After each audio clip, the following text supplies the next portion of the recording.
Hello, everyone. Welcome back. I'm Rico, I'm Tony. and this is the podcast known as Relatively Sound, the podcast that you can't stand. Now, today, Tony and I, we're back for more album for album episodes.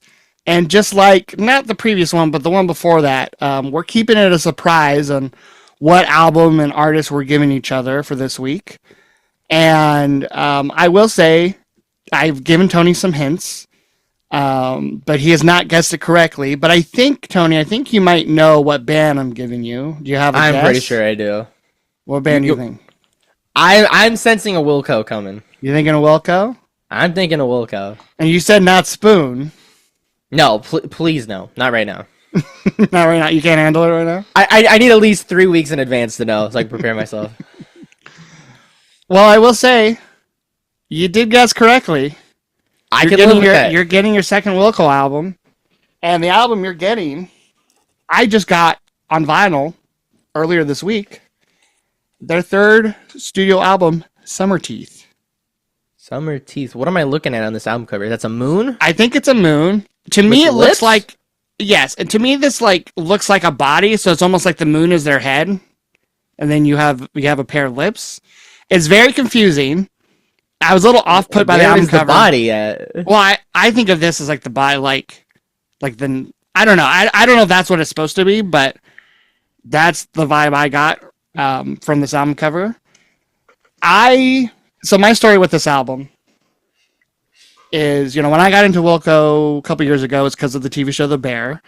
And I first checked out Sky Blue Sky because it had the one song on it I really loved, Impossible Germany. Then I went to what is considered like their biggest album, Yankee Hotel Foxtrot. I fucked with that. Then I kind of started like trying to go backwards through their discography. And I listened to their second studio album, Being There. It didn't really click with me. Still isn't clicking with me, if I'm being honest. Kind of went forward in time. Listened to The Whole Love, which is actually one of my favorites now. But I'll give you that one another day. And then you and I, we did an episode. I think our first, when we first started doing these video reaction format, that Wilco album, Sky Blue Sky, was our first, YouTube reaction video. And you dug it, right? I mean, like, it was a fun experience to listen to it together for for your first time. And, yeah. I mean... It's a good album. I was like, I still am getting into their albums. And when I heard Summerteeth for the first time, I don't know, I just kind of... I immediately, I think I was like doing something while I was listening to it. Like, I think I was like decorating for Halloween or something. And none of it clicked with me. And then just a couple months ago, I was like, people, when I was went on Reddit to see what people thought the album I should give you for your first Wilco album, besides Sky Blue Sky and Yankee Hotel Foxtrot, a lot of people said Summerteeth. I was just like, I don't know, maybe I need to listen to it again. I listened to it again. It blew my mind. And it's like, right now, my rankings of Wilco albums are non-existent because I really don't know. Like, this is a consideration for liking it even more than Sky Blue Sky. I do have to give you some facts because, it's very different than Sky Blue Sky. First one being it's their third studio album, released in 1999. Okay. A bit older, because Sky Blue Sky, I'm looking at 2007, so... Yep. Almost a decade. Yes. This was... so their first two albums were considered like country rock, alternative country, because, Jeff Tweedy came from Uncle Tupelo. But then with this album, their third album, they had some different people join the band. Singer-songwriter Jay Bennett. He kind of really worked with Jeff, both being, especially Jay Bennett was multi-instrumentalist, keyboard, guitar, vocals. And I don't know yet if I want to tell you that there's a lot of genres associated with this album, way more than the Scott and the Gord album that we listened to last week. That were they totally undersold it. This one is the opposite. This one is like, here's the whole package. So I have a question for you. Yeah. I'm dying to know. So if I'm not mistaken, you said Sky Blue Sky was the first album for that guitarist? Yeah. Okay, so unfortunately we're not gonna have his awesome licks. No. But it's a way completely different sound than Sky Blue Sky to begin with. I mean, you want to hear the genres that this album is supposedly? Yeah, sure. So you do have alt country because, they're still trying, chamber pop. Okay. Orchestral pop. I'm fine with that. Pop rock. Sure. Power pop. Psychedelic pop. So I'm sensing this is a very pop album. Yes. Now, as we all know, pop is a genre that can entail many different things depending on the time. It's a broad term, yeah. So, really, that doesn't help me at all. But we'll see. Orchestral and chamber pop is actually kind of catching my ears the most here. I mean, as you know, I love myself some Baroque pop. Yeah. So, I mean, there's a lot. I mean, the other history thing I guess I was going to tell you about this album was, unlike the previous two albums, where they were like recorded live in the studio, this album was there was a lot of overdubs in the studio with Pro Tools. Their first album where they used Pro Tools. Crazy. So, that's also something that's different. But yeah, I think this is like, because their next album after this is Hotel Yankee Foxtrot, which will, if I'm being honest, will probably be the next one I give you if you like this one. The difference being, like, any experimentation you hear on this album that's kind of weird or out there, they take it to the next level on Yankee Hotel Foxtrot. And that's the reason I didn't want to give you that one as your first or even second Wilco, because I feel like unless you start really clicking with Jeff Tweedy, his songwriting, the lyrics, all of that, you're going to find some of the production on Yankee Hotel Foxtrot as maybe a little annoying, which is why I knew you wouldn't find Sky Blue Sky annoying, because it's very clean and, like, it has some of that kind of 70s sound and production and songwriting.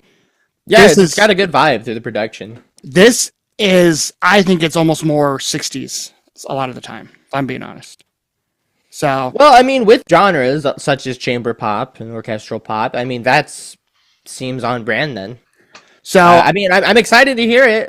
If it is a different sound, then I'm down for that. I like bands that, each album is a different project, so to speak.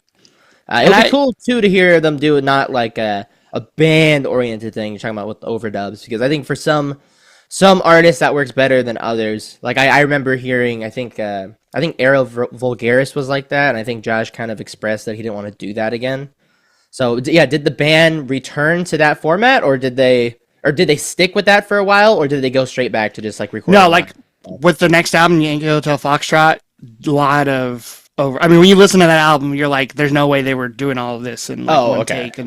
But I do know, I'm a big overdub fan. I do know one of their more recent albums, Cruel Country, they actually went to their recording studio that they have and recorded most of the album like in live takes.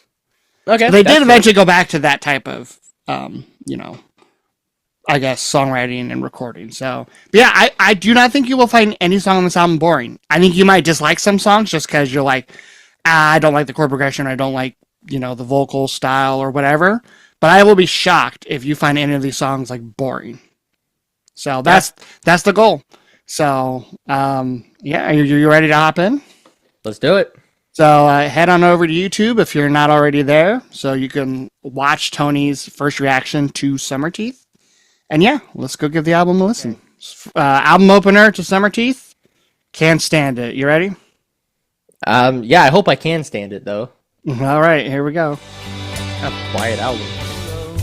It sounds the same to me. Vocal-wise? Yeah. Okay, fun riff. I'm hearing that organ. Hearing the organ. That's nice. Okay, good transition.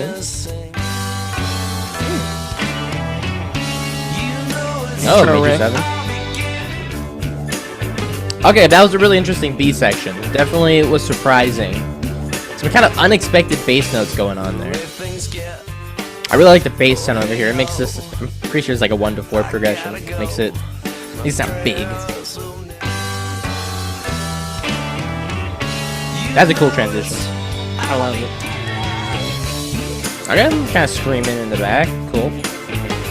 This riff's kind of whatever to me. Like I like the organ and stuff. It's a real. It's fun though. The vocals with the same rhythm as the organ's cool. I do like the. I don't know what it is, but like that bell. Yeah. Real Beach Boys sounding.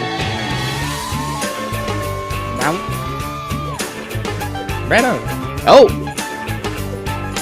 A little nasty there, a little funky. Ooh.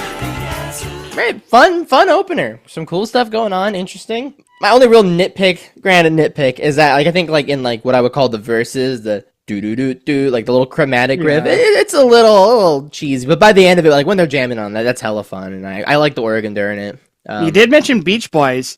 I'm going to tell you right here, right now. I don't think that'll be the last time you make a comparison to the Beach Boys. Oh my god, yeah, stop hyping this shit up. I'll be the judge. I'm just saying. As the Beach Boys expert, I'll be the one that says it.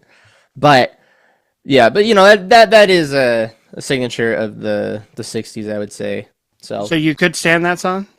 Yeah, that one I could stand. I was a little worried, but don't worry. That one's a keeper.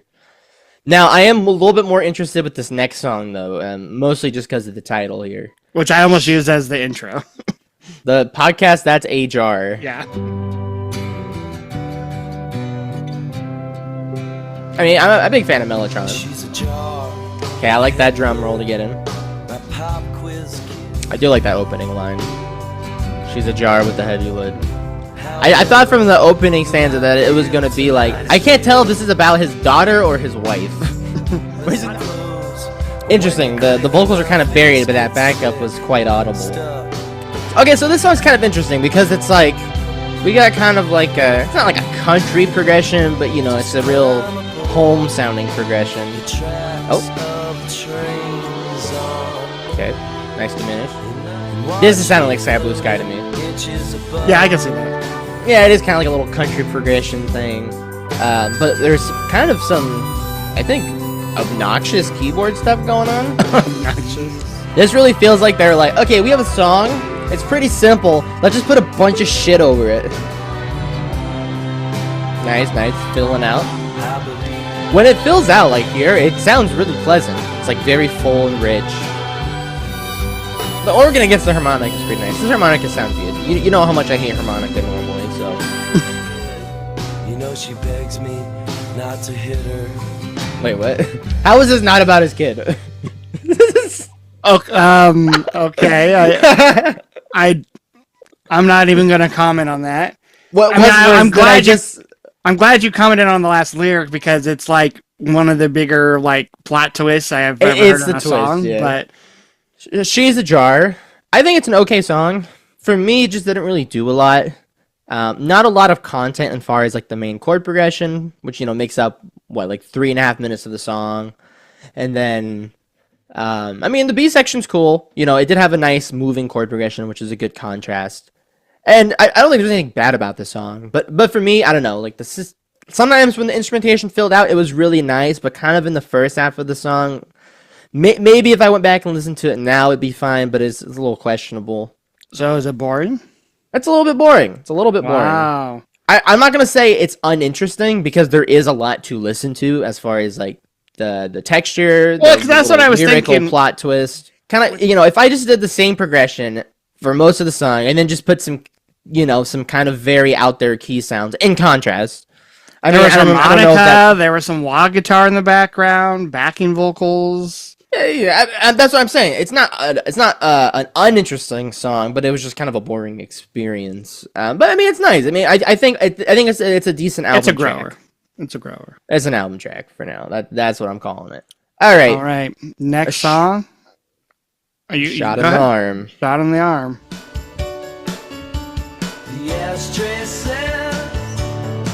That was a misleading intro. They start with kind of like a dance beat with like these piano arpeggios. Ooh, minor chord. Fun. Nice little walk down with the big timpani. I like that when they go to that minor chord, like, it is noticeable because it's like a key change, but the way they're doing it with like the piano arpeggio, it kind of, it's really casual. Like, it takes 2 seconds to hear it. I'm liking this picked bass sound. Nice, picking up an energy. Interesting, because this is like a real like frames type build with like some very straightforward vocals. Yeah, I really dig this part. I think just this main section is the highlight of this for me already. Just in the pocket, it sounds good.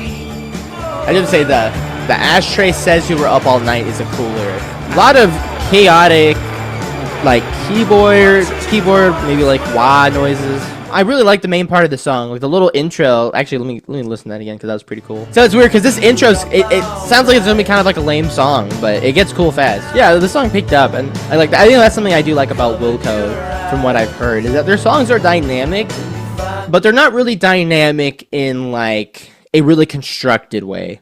Like, they feel pretty dynamic just as in the players were just playing kind of like, okay, yeah, let's rock out, let's back up. So I think that's cool. Song 4, We're Just Friends. Okay, chord change. Okay, predicted that. Okay. Okay, there you go. There you go. This is where we get back to Sky Blue Sky. Let's do a normal progression that you can follow, and then let's go where you're not expecting. The backups were nice and simple. This feels like very like 70s pop writer with like the 70s piano pop writer with the descending chord progressions.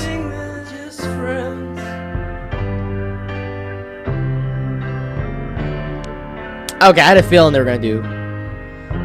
Oh. Little coda for you there. I kind of wish they didn't resolve it. I kind of wish they let you on a little bit of suspense. Yeah, so that's, I'm just going to be honest. I think that's one of those songs that you just kind of need to listen to in your own time to connect with it. Yeah. As far as just like an objective first listen, not very dynamic compared to the other songs. Not very explosive, but not every song should be. Yeah. That B section had a really cool chord progression. Very unexpected. Something I noticed too is that when they're doing all these chord changes, the vocals are very casual with like the melody. Like, their songs have enough melody where I don't feel like he's just being lazy, but he also doesn't fish out all the super colorful notes with the with his vocal melody over the chords, which they make work really well. I feel like these songs kind of, you're like, oh, that's interesting, but then the flow just keeps going, which is cool. That's hard to do. All right. Next song on the album, I'm Always in Love. Yes.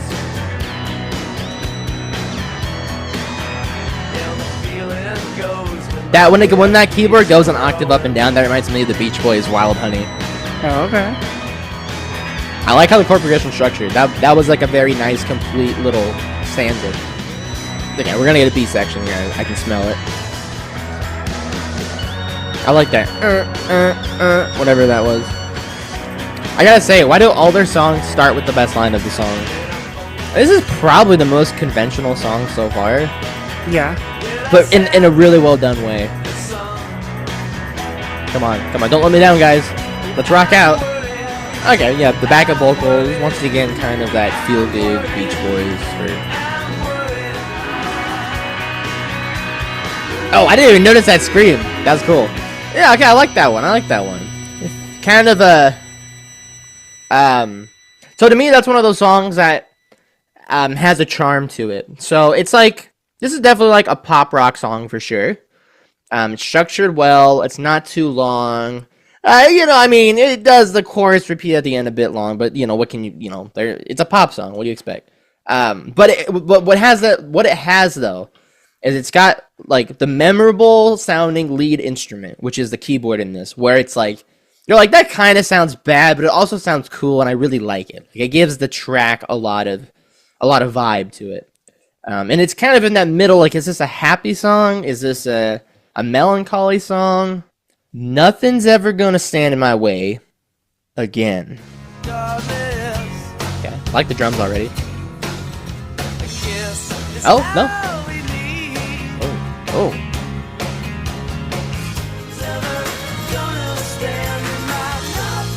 Losing me on the chorus here. Take it back, guys, take it back.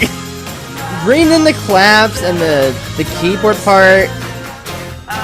They're real Brit-pop to me. I kind of like how he was singing it there. Once again, they're like, let's just do some really squealing type lead in your ear. Panned and super noticeable. Nice.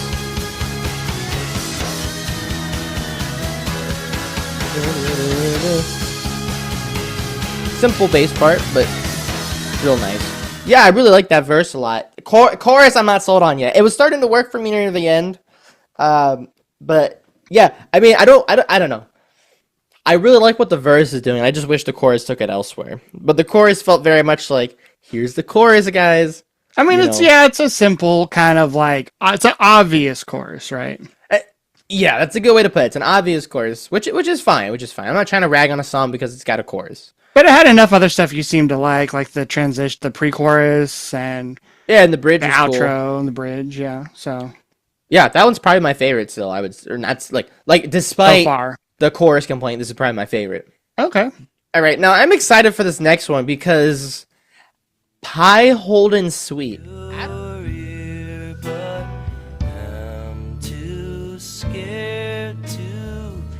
Oh, they're already throwing out the diminished chords. Okay. Once again, going on the minor. They love to do that. This song's picking up the dynamics fast.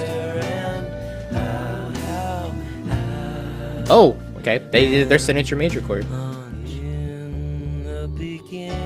Interesting. Nothing will beat the Beach Boys Suite. I'm gonna have to give you some time. Even though this chord progression is not Beach Boys like at all, in terms of like instrumentation and kind of approach, this is kind of like something like this is the most Beach Boys sounding part of the song to me, actually. Oh, okay. Even though the chords are not what he would do at all, but interesting. Okay, so I kept quiet for most of that one. I tried to at least. Yeah.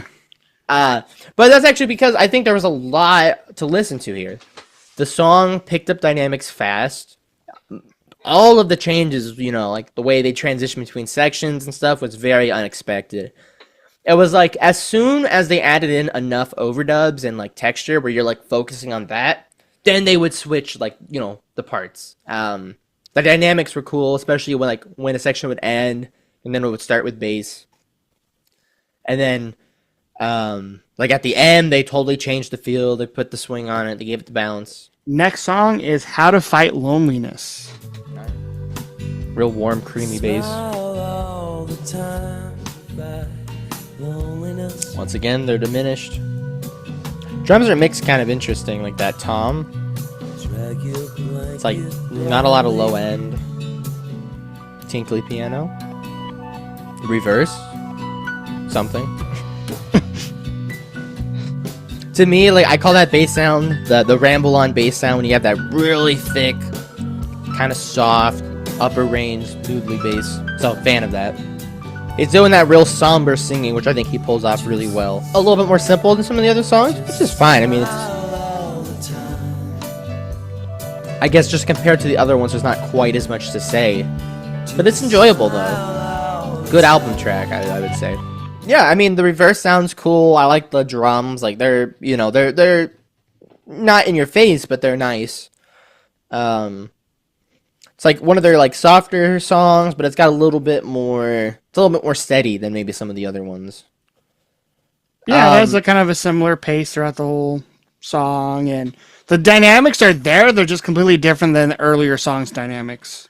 Yeah, to me, it's going to kind of fall in the same class as We're Just Friends, where I think, like, if I sat with it on my own or heard it a few more times, I think I could quickly grow with it. It's one that grew on me, too. It was not, like, an immediate, like, love the song. Right. Another classic is the next track, Via Chicago. Dreamed about killing Total lyrics, though. again last night. Dude, straight out the gate, man. He's got the good opening lines. I was wrong. Great opening verse. This music's a good vehicle to deliver the lyrics, especially for lyric that song that starts off with maybe I don't know how literal or how joking he's being in it so far, but it's a good contrast. So is that modulated banjo. That's cool with the distant, really distorted guitar. Then the drums just stop. Okay. Bass and drums just gone. There you go. They just had to go on a smoke break. Okay. Where'd it go again? You're not allowed to just do that, okay, guys?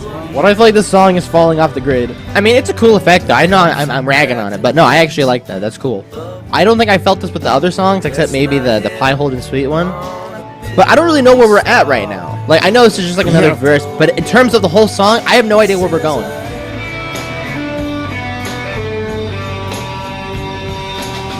Yeah, the right type of solo for the song. Like a feedbacky, distorted tone. These kind of just simple hammer-ons. Like, it almost sounds like he's trying to like track his vocals in the booth, but then like a neighboring studio, the band's just like going on.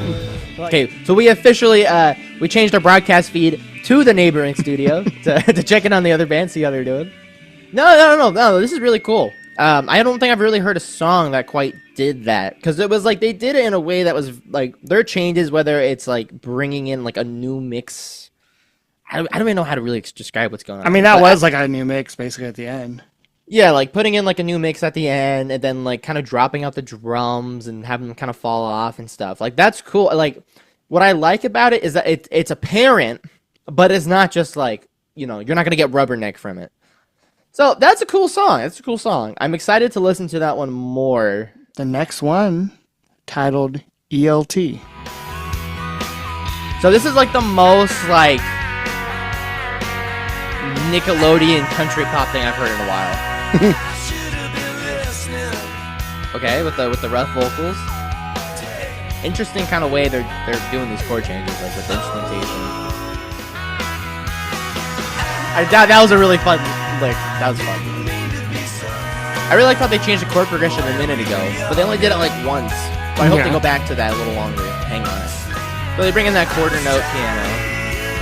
Simple, but build it out. This part, especially right here. That's cool, but they only do it half as long as all the other chords. God damn it. I like that his, like, this is gonna sound like a backhanded compliment, but I like that his vocals kind of sound like shitty. He's doing a concert, and his voice is like kind of tired and strained, but he's still hitting the notes. Yeah. So you're like, hell yeah. It sounds like he's like putting his heart and soul into it. Oh, that chord progression is so good right there. Why don't they do it more? This part, like, I know that this is kind of doing the same thing that some of the other songs did at the end, like A Shot in the Arm, I'm Always in Love. But it's really catchy here, the vocals. By far the most torn on that song. I love the guitar lead. I don't know if it's like a slide, like a pedal steel, but I absolutely love the guitar lead. I think it's pedal steel, I think. Yeah, I think it's fantastic. I liked it at times, but it was just too much. It was just too much throughout the whole entire song constantly. The keyboard sound, I didn't really love that keyboard part. Vocals were cool, and I really liked when they changed the chord progression. That was like a cool way to kind of do the same thing, but make it real interesting and like impactful. So I don't know. I like the energy, and I feel like it's good for the album, but also I'm torn on that one. I'm torn. That's what I'll say for that one. This one, the next song is called My Darling. Once again, that minor chord. His vocals sound different here. They sound a lot smoother. Nice.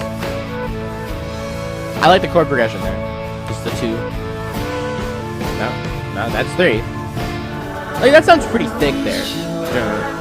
The full band, like, that's a cool texture, like, production. It's like heavy, but it's not like too in your face. I don't know how to describe it. Okay, that was the best part of the song. Why'd it get so scary for like 2 seconds and then stop? I kind of like that little like springy sound. Okay, that one was interesting. Cause okay, so they're doing that kind of I don't know if you would actually call it honky tonky, but that's what I imagine honky tonky sounds like. That little like first part where it's that like real chromatic, playful piano thing.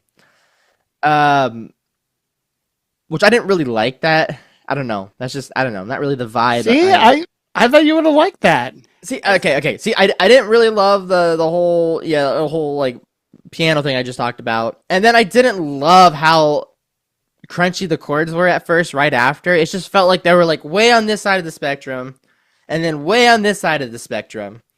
But in those parts where they had like, I don't know if it was actually the chorus, the structure felt a little more ambiguous here. Maybe it's not though. But on first listen, I just like the parts that actually were just more objectively like pleasing sounding. Like his vocal sounded really nice on the track. Yeah, I do like the mixing. Yeah, the vocal sounded great. I really like those parts where everything just comes together and sounds nice. But I didn't really love the other flavors they threw. I mean, I do like a couple of those, crunchy, dissonant, more chord things. Like, for sure, don't get me wrong. But there was a couple parts where I'm just, like, in contrast to the intro and stuff, it just wasn't really clicking with me, personally. Yeah. All right, so next song is When You Wake Up Feeling Old. Nice triplet brush drum fill. Okay, I'm liking this. This is creamy. Like the keys with like whatever sort of banjo stuff's going on in the left ear. That's a nice texture. Things really feel like kind of forward in the mix, which is okay. Pretty piano. Kind of like a drum dropout. Big change in energy. I feel like they've been doing the same backup vocal part for the last like 5 songs though. They are very similar.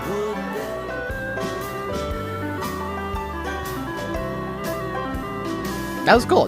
It was a little bit more chaotic than anticipated. Very noodly, but that was nice.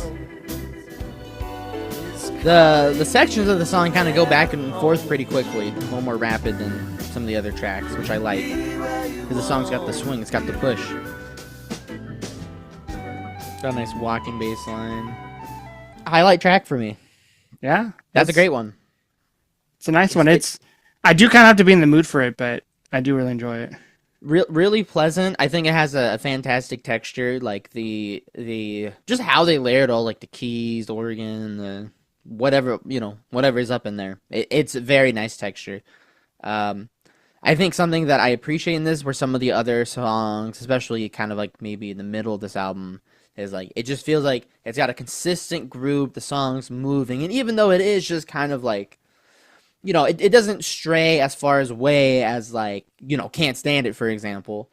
But I just really enjoyed that one. That was a good track, and I feel like with Sky Blue Sky, a lot of the greatest tracks on there are just like songs that are just kind of in the pocket. They got the good flow. I mean, that was good. I'm glad that was what we heard right there. So, title track. Let's do it. Summerteeth. For sure. Okay, so we're already an indie pop band from the 2000s. That's crazy. I mean, it's got the clean guitar with the maybe like a little bit of trem on it or something. Thought we were gonna go double time on the drums there for a second. The way he did that. Like this sounds like a softie song off the record. Like this is like a softie's chord progression. Nice electric keys. All farty, but in a good way. I don't know what that means. His black shirt cries when his shoes get cold.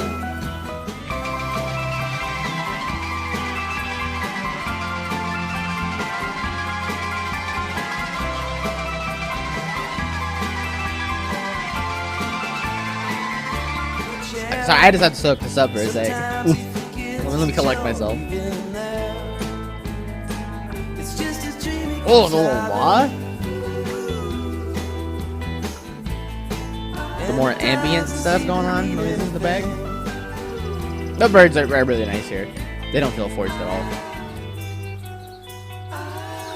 Yeah, and on vocals, nice. Wow, I think they finally got right what they were trying to do this whole album. Wow. That song... Oops. That song was a standout for sure. I think that was my favorite of all the kind of like pop upbeat songs. By far, that was the best one of them. It's my probably second favorite on the album. Well, I liked that the song had a lot of moving parts. It was another song where the dynamics kind of happened quickly. And it's not the fact that they happened like really fast that made it good, but the song kept moving and moving. And as far as like content, the B section caught you off guard, and it was Also, once again, like a lot of excitement was added through that with how the chord changes, kind of changing pace. That one's like I feel like if you were in a car with someone and they're like, "Oh yeah, can you put a song on?" Like this is like a go-to. Like, "Oh yeah, everyone's gonna like this." I literally was thinking the same thing when you were talking earlier. They're gonna think that you think you're quirky as fuck, but yeah, like I don't see they can't be mad at you. Someone hating this song. They might just say like, "Oh, this isn't." Obviously, if like you're really into rap or heavy metal, you might not like this, but this is not. Maybe it could be a little annoying with some of like that little break. I could see that, but I think it's a pretty safe choice. But like my favorite song, the final track is the next track, but as you may notice, it's not really the last song on Spotify. But this is considered the album closer, so we'll give this next song a listen. It is "In a Future Age."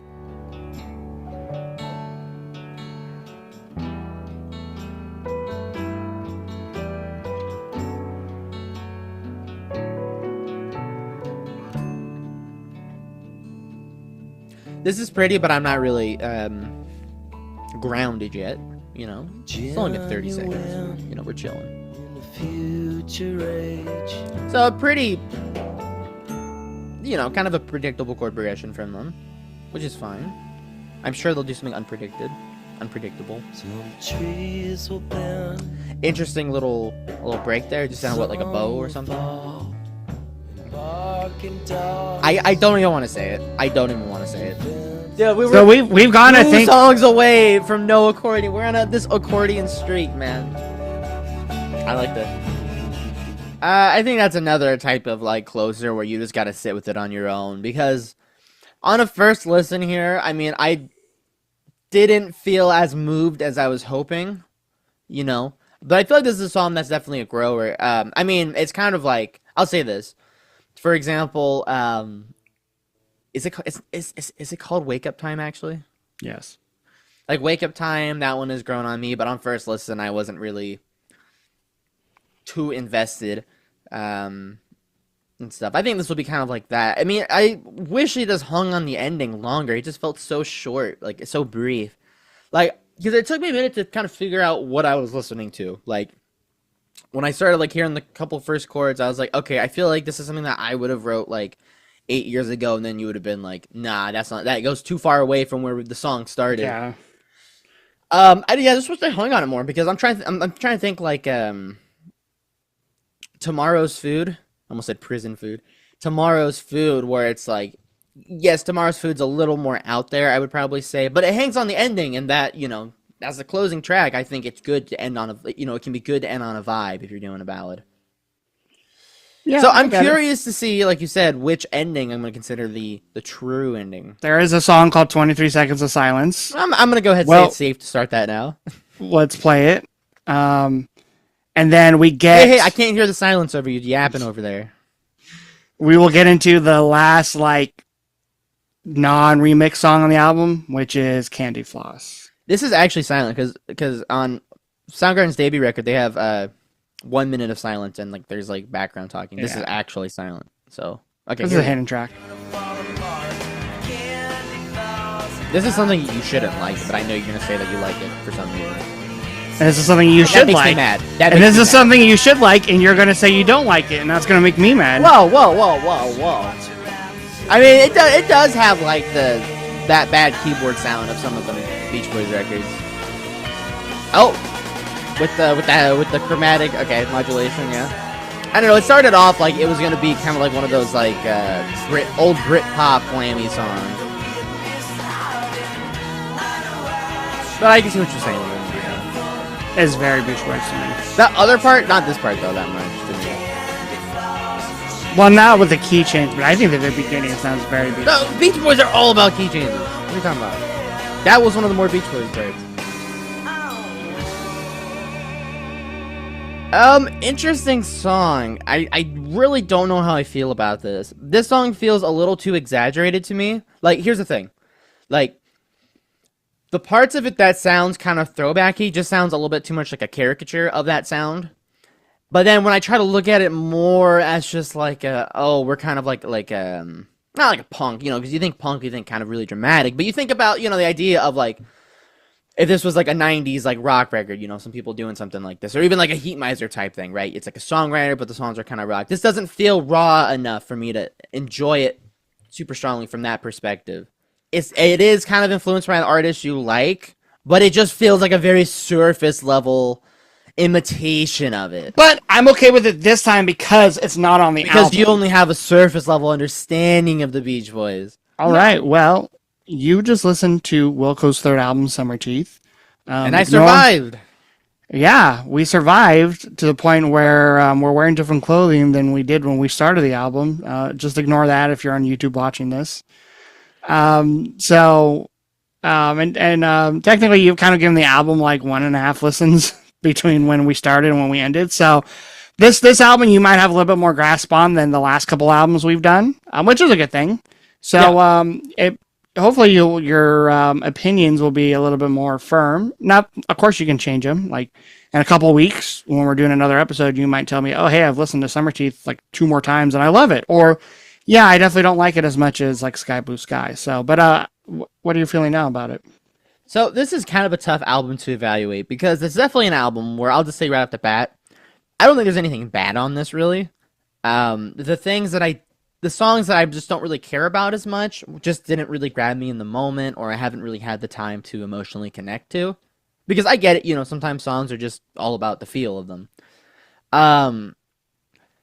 So it kind of sucks because I can't be like, okay, this is why this song is bad to me, or I hated it or something. But I could stand all the songs for sure. I think one of the things that could have made this album a little stronger for me would maybe just be a little more consistency. And granted, I'm someone that usually prefers albums that are a little more varied than undervaried. But I don't know, we just kept kind of bouncing around from some old-timey stuff, from some 60s stuff. There's a few little like country, more Western moments. Definitely some more like high-energy pop tracks than I was expecting. And none of the songs were like super fast, but you know, definitely some of them had the drive. I remember when we listened to Sky Blue Sky, the end of it, you're like, I'd like to see them kind of like fully rock out. And because there's not really like super up-tempo songs on Sky Blue Sky. And in fact, I think I had you listen to the bonus track on Sky Blue Sky that's on Spotify. Like on Spotify, there's only one version of the album, and it has the last song as Let's Not Get Carried Away, which is not the closer, but it's like a bonus track. And I think you listen to that one, you're like, yeah, I wanted them to be a little heavier like that. So going into this album, I was like, okay, there's definitely more up-tempo songs. So I'm like, hopefully he'll like that about the album. Okay, but as I'm refreshing myself with a snippet there, because truthfully I have not internalized that song. Let's not get carried away. But none of the songs on Summerteeth rock out. They're not like heavy like no, that. But like, I think you can be up-tempo, you can be quick, you can be snappy.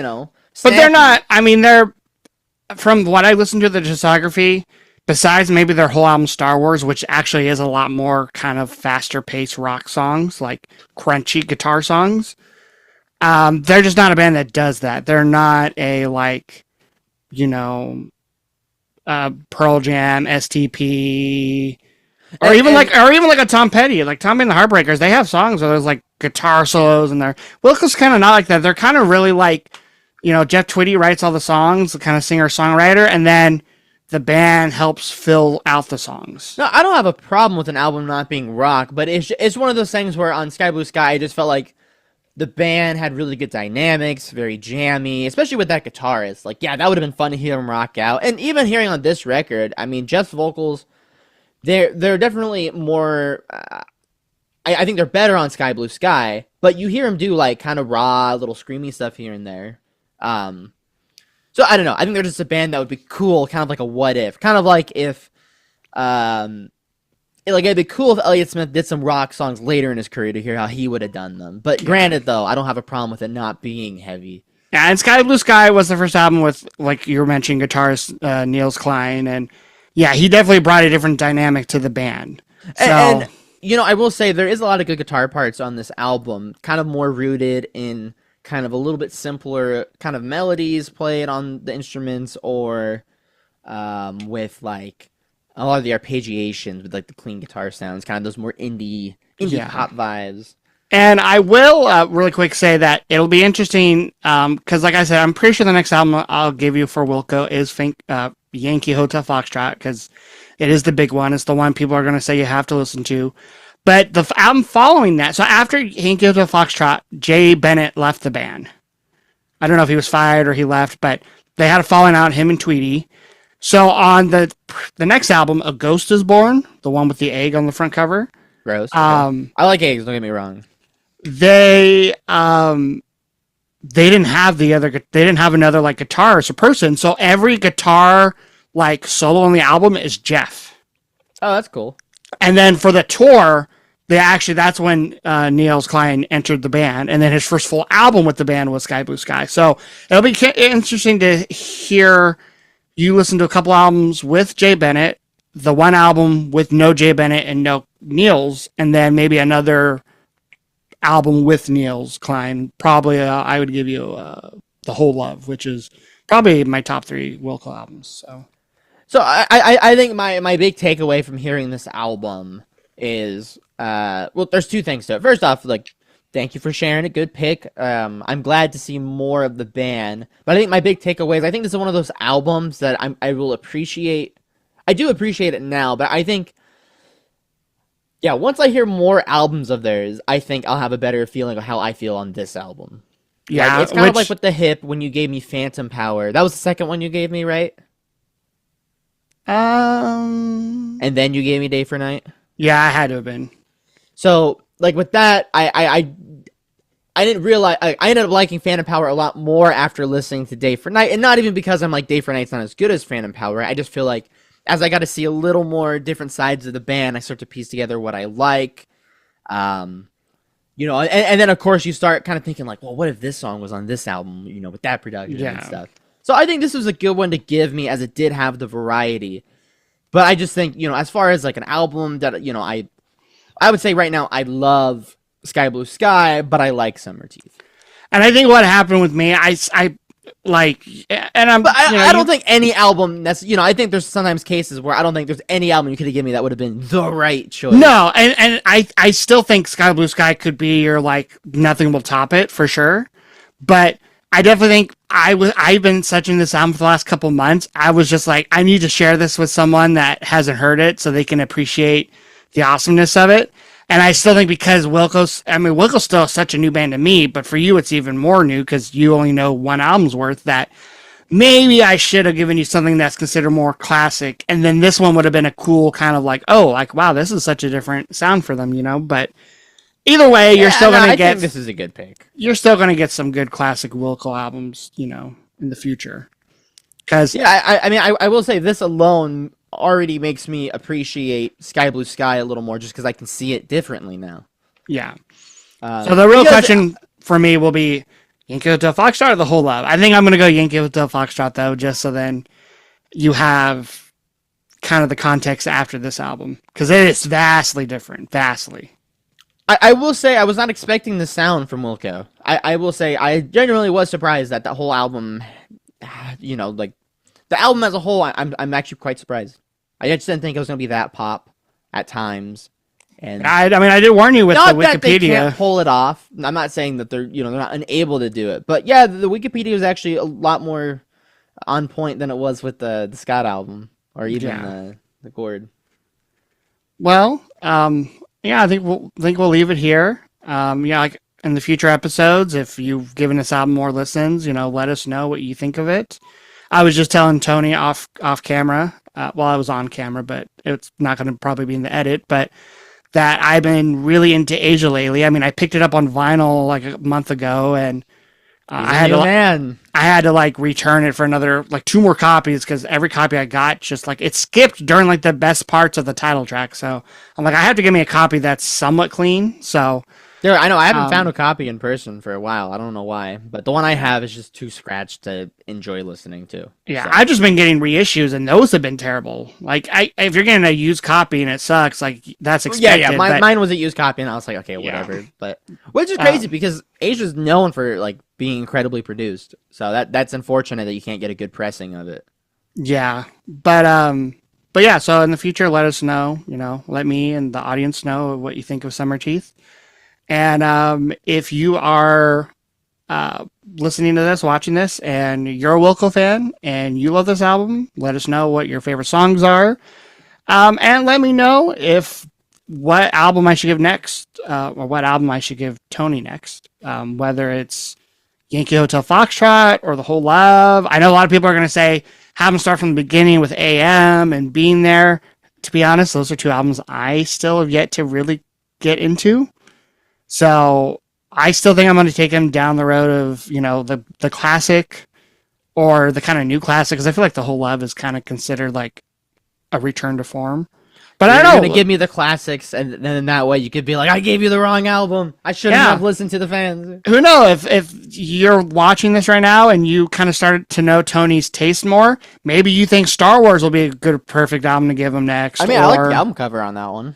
The cat, yeah. Cool. Or maybe you'll this album cover. No, I like this album cover a lot. I don't know. I really like the blue for some reason, like the colors. I feel like a lot of their album covers kind of have this, like Sky Blue Sky, the one with like the building that's also a white background, the egg one. Okay, well, like, they have so much like theme. I definitely would not call Yankee Hotel Foxtrot white. It's definitely like a beige color. Not? Yeah, it's definitely. Well, like yeah, beige. But it's pale, right? And I gotta look this up now. Okay, yeah, it's brown, but it's like, I don't know. It gives me the same vibe though. Okay, like it's like here's like the big empty like kind of vanilla color, and then here is like the black drawn in part. Yeah, to me, the other have really good album covers are kind of bad. Like I do not like the Whole Love album cover. Their newest album, Cousins, I don't like that one either. It's just kind of like a hodgepodge of like colors. And it's kind of like a.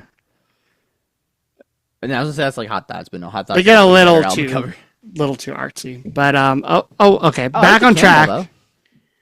That one's weird. I mean, that one's also weird because it's a self-titled album. The opening song on it is a self-titled song.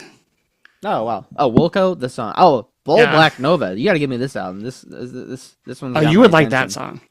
Really? But that album, that one I'm like getting into the more I listen to it, but I don't have it enough grained in my brain to like want to give it to you yet. But don't worry, you'll get it down the road, assuming you still like more albums I give you from them. Because, like I said, with Spoon, I think I give you one more Met album. I'm probably just going to say, hey, yeah, you might like a couple Spoon songs here and there, but they're not going to be a full album band for you, which is fine. That was your biggest flop, I would say. Because at least with Bruce, I know you just give me a bad choice. You just give me a bad pick.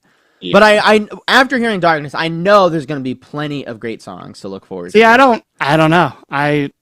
But that is for another time. Yeah. That is for another time. Let us know what you think of Summerteeth. Drop us a comment. And yeah, until next time, we hope you take care and you will be hearing from us soon. Bye-bye.